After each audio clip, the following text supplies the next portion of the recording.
world of handmade business can be tough when trying to monetize what you love. We've got truth bombs and motivation to help you find your way through.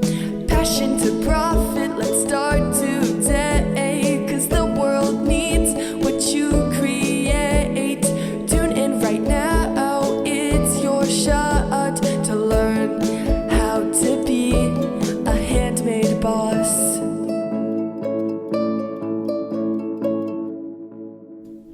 Hello everyone and welcome back to the How to Be a Handmade Boss podcast. So today we're going to be talking a little bit on, can you have a business without social media? Now, one thing I will say with this is that at the end of the day, you are the boss. That's why we're handmade bosses, right? You are the boss. You are the person that ultimately created the business to suit your life and what you want to do. So anything I say here is there's always got to be some level of, okay, that's great, but that's not the business that I want, sort of thing. So when people say to me, do I have to be on social media? Like, is this a thing that I have to do? I think that a lot of the time I would be asking myself, like, why do I have this resistance towards socials?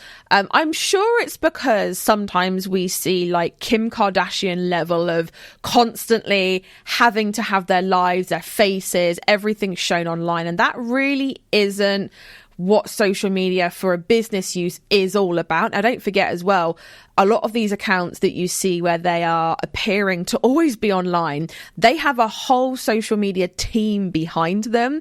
So for example, with me, I actually do have help with my social media, and you might look at that and say, oh my God, she's always on there. Like, she doesn't have a life, but most of the time I am doing other things. I'm not actually always on Instagram posting stories or doing reels. I actually do have help. And that is the thing, is that if you're looking at someone else and thinking, that's not the kind of thing that I want, really kind of look a little bit deeper and assess whether what you're viewing is actually the true reality of it.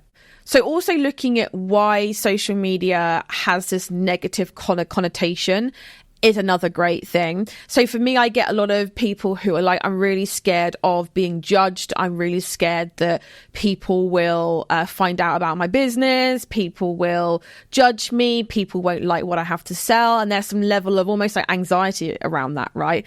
Now, I am a anxiety sufferer myself. Mine's more health, but I do get it that we do have this kind of like wall in front of us at times, and our brains are literally just not letting us get past that point. But one thing I will say is that people will always judge you, whether you are aware of it or whether you aren't. People will always have some kind of opinion as to what you're doing, what you're selling, what price you're charging. It's a little bit like, I guess, is that if you are looking at a competitor's page, you are naturally going to be judging how much they're charging, what their pictures are like, what their SEO is like, and all that sort of thing. So I'd almost be kind of like brushing it off in the same kind of way, being like, people are going to have thoughts and opinions on things, but it's not really necessarily my business, because I'm not supposed to read people's thoughts. I'm not supposed to assume what they're, what's kind of going on in their brain. So that is one thing I really would say is a mantra that I've always had is what people think of me is none of my business. And honestly, a lot of the time, people are actually a lot more worried about themselves rather than worrying about you. Like if you are putting your face on an Instagram story, you've taken a selfie, you're at the beach or you're out for a walk and you post a little selfie and you're really umming and ahhing, like, do I look okay? People are going to judge me, like, then I'd be like, you know what? Yes, okay, people might go, oh, she's got a spot on her forehead, or oh, her eyebrows are a little bit bushy. But that is literally going to be a fleeting split-second thought that crosses their minds. Maybe it might not even register with their conscious mind. And they're going to go back to worrying about, oh, this top feels a bit too tight. And I wonder if my belly looks really fat. And I wonder if these jeans are too tight or not. Like that, people are more worried about themselves and what's going on in their own lives than worrying about you and what you're posting on your business page. But having said that, I do also know that it's really difficult at times to just be like, hold it very, very lightly, hold these thoughts that people are judging you very, very lightly, and understanding that, like I've just said, people are more worried about themselves than they are of you. I also think as well, looking at, is it a time issue? Are you looking at it and saying, I don't have time to really cater and curate really lovely, aesthetically pleasing posts that portray my business as some kind of professional identity and brand, right? And that's one thing that I would 100% say you do not need. I'm quite kind of known for being a little bit like lazy and a little bit like, I don't really care what people think of me. So I will post selfies in my pajamas, and I will own the fact that I haven't shaved my legs in like a week and they are horrendously bushy. I will own all of that because, and the ironic thing here is that my followers on a personal level have become so much more engaged with me ever since I've been like, you know what, I'm going to drop this like rose tinted veil and just actually portray what running two multi-six-figure businesses is actually like. And it is not all glitz and glamour and love and loveliness. Like, I'm still Steph. At the end of the day, I'm still lazy. I still don't really care how I look all that much. I still have my flaws and I still have my good points. So really looking at that and saying, right, so is this time thing, is this sticking point in my head to do with time more because I think I have to portray myself a certain way? And basically what I'm saying to you is you absolutely don't. In fact, especially with a handmade business owner, is that actually people would prefer it if you didn't do that. It's kind of like going to a craft fair, right? And rocking up in like your Fendi jeans and your Louis Vuitton handbag and your Gucci glasses and like overlined your lips and had a fake tan. You've got the fake lashes on. You've got massive diamond earrings on. You are naturally like people are going to naturally be a bit like, oh, I'm a little bit intimidated. I'm not sure how to take you one way or the other. Like, I'm not really sure. And the reason for that, and not, it's not anything against anyone who has all of those things. I'm just trying to paint more of like a mental picture, really. But it's people are going to be a bit intimidated and a bit like, well, I'm not that polished. Like, am I going to be judged by that person? And that is the complete opposite of what realistically you want people to view you as. You want people to find you approachable, find you kind, find you someone who they can stand and talk to and actually connect with. So as you can imagine, having these perfectly polished posts is essentially it's the same thing as showing up to a craft fair as a vendor in all of that gear and like the whole designer perfectly polished get up, versus actually showing up with like an apron, messy hair, no makeup on, and just being you, and people will connect with you on such a stronger level. And especially if you're like, oh, I was up since like 3 a.m. making pottery and and people will gonna be like, oh, you know what, I really value that. I really value the fact that this person is authentically themselves. And speaking on being authentic, it builds that trust. It really does build that level of trust to be like, this person is honest enough to, again, pull that veil down, show up as they are, and just being authentically themselves. And people are going to trust that. They're going to say, well, if she's doing that with herself or him or himself or themselves, then really it's going to bode well for the products. It's going to bode well for the kind of level of quality. It's going to bode well for if this person is saying something about the product, I'm going to believe it, rather than kind of thinking, I'm not sure I connect with you. Like, you're not on the same level as I am almost. And, I'm a little bit worried. I'm a little bit scared. And again, intimidated. I'm not really sure which way to take you. I don't know. I'm not really sure, So that's like my little kind of caveat there. And also as well, like I will say, it doesn't matter if you do wear Fendi jeans and have a Louis Vuitton bag and all that kind of thing, if that's the person that you're ultimately wanting to connect with. But also just be really aware of the kind of target market, the kind of people that you want to be attracted to your business, and think about whether they would respond to a perfectly polished business brand versus something a little bit more earthy, a little bit more, authentically you, really. So with social media, for me, I often do think that people automatically assume that it is just a way to get eyeballs. And there's almost this like internal struggle where you're like, is it really worth me doing Instagram and this and that and whatever just to get more views? Like, can't Etsy kind of do that for me? And the short answer is, yes, it can. However, you are kind of at the mercy of if Etsy changed the algorithm, or if for some reason Etsy aren't advertising as much that month and not getting new people in. If Etsy changes something, if Etsy has a glitch, like you are really at the mercy of whatever Etsy does, okay, or whatever platform that you are using, right?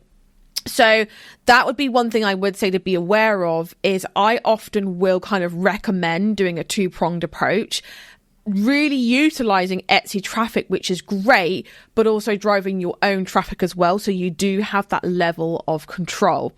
And also with this as well, what I would say here is that a lot of the time people are going to social media to check if you are legit, to check if, you are active, you are who you say you are, to kind of really go and suss you out almost, right? It's kind of like before going to a school or a college or something like that, quite often your parents would have taken you around and kind of shown you, and kind of obviously, gone for themselves as well, but kind of had like a little open day tour of said school, college, to kind of suss it out and see if it's your bag, right? Can you imagine going to a school or college if you didn't do that or didn't have any of that? You would be a bit, okay, this is a little bit strange. I'm not sure if I vibe with this. I'm not really sure if this is the place for me. So people actually, and studies have shown that people do go to Facebook and Instagram. I don't know why just those two platforms, but anyway, that's what the research and the stats say, to like look at the trustworthiness of a business and for customer service, because people trust Facebook, they trust Instagram, they know that if a business has some kind of long-standing presence there, then they aren't just some fly-by-night person who is just going to come, take their money, go, and then never get the product, right?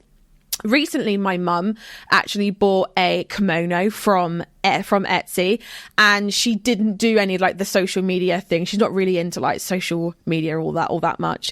And as it turned out, they never shipped the order. They paid through PayPal. My mum couldn't remember her login, and it was basically a whole mess trying to get the money back. It was like a 2-month endeavor, and when we went on to social media, like after the whole thing was dusted, after we went on to social media, we saw that they hadn't posted anything since like 2022. And at that point, you're thinking, right, okay, if I'd have seen that before I bought, I wouldn't have bought, because obviously if they're not active, then they're not active in their shop either, right? And also kind of coming off of the back of that, if that's alarming you, if you're thinking, oh my God, like I haven't posted for like a year, what does that say about me? Then also this is where really looking at the Home Hub. And if you've listened to a couple of my previous episodes talking more about socials, the Home Hub is that one place, and it really is the one place where you are going to nurture your customers, you're going to do social media, and that can just be Instagram, that can just be Facebook, that can just be LinkedIn, that can just be TikTok, Pinterest, whatever. But focus on that one place, because honestly, it's better to have one presence where you are active on, you're nurturing people on, you are building that trust, rather than a bunch of platforms that you haven't posted on in like 6 months, because that looks, I would personally say, worse than having no account on there at all, right? So start on one, master that first, and then once you have the capacity, the time, the energy, then you can look at expanding, right? So that's one thing that I would ask myself is my product something over a certain monetary threshold that maybe I have to look at and say, are people going to buy this straight off of the bat without kind of looking me up and sussing me out and making sure that everything is looking good, especially if you're selling things that like over, I'd say probably like £80, £100, something along that line. You are going to have to work just that little bit harder to gain that trust. Also as well, the obvious one is driving your own traffic, having that level of control. All right. So with social media, you do have control over your brand voice, how you're going to come across, the colors, the fonts, the logos, any content pieces that you want to put out there, any educational things that you want to put out there, blog posts about candles, about crystals, about jewelry, about kids' clothes, about crochet, whatever. You do have that level of control that perhaps sometimes on Etsy you do not have. So really looking at that and saying, okay, again, is there anything about my product that people really want to know before they buy it, right? Also coming off of this as well, and it's something that I've briefly kind of spoken on at the beginning of this, but building that trust, and that really it's called know, like, and trust. Okay. That is something that's really hard to do on Etsy because most shops have the same layout. Okay. You know, you're going to go on, you're going to find a shop, you're going to find categories, you're going to find an about bit, you're going to find policies, you're going to find reviews, and that's pretty much it, right? It's very e-commerce driven.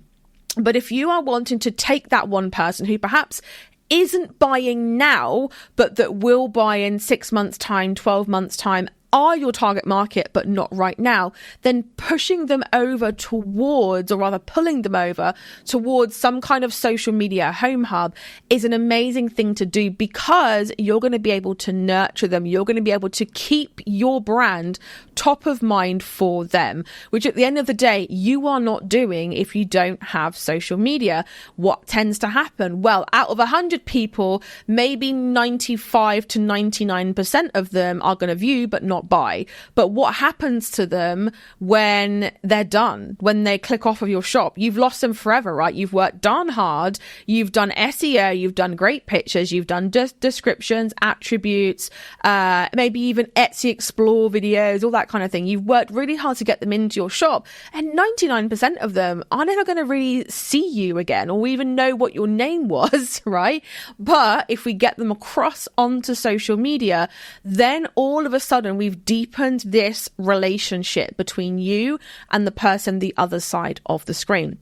Don't forget, it's kind of like showing up to a first date in a wedding dress. There's going to be probably like, I don't know, at least 6 months to a year worth of like getting to know the person, kind of seeing what they like, what their interests are like, whether you vibe with them first before you're going to start planning a freaking wedding.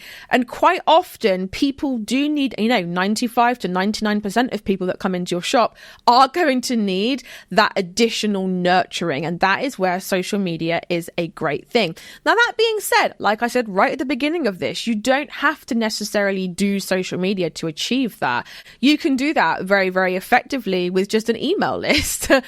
You can do that really, really well if you are really utilizing Etsy Explore and kind of bringing people in that way. You don't have to necessarily be all about socials.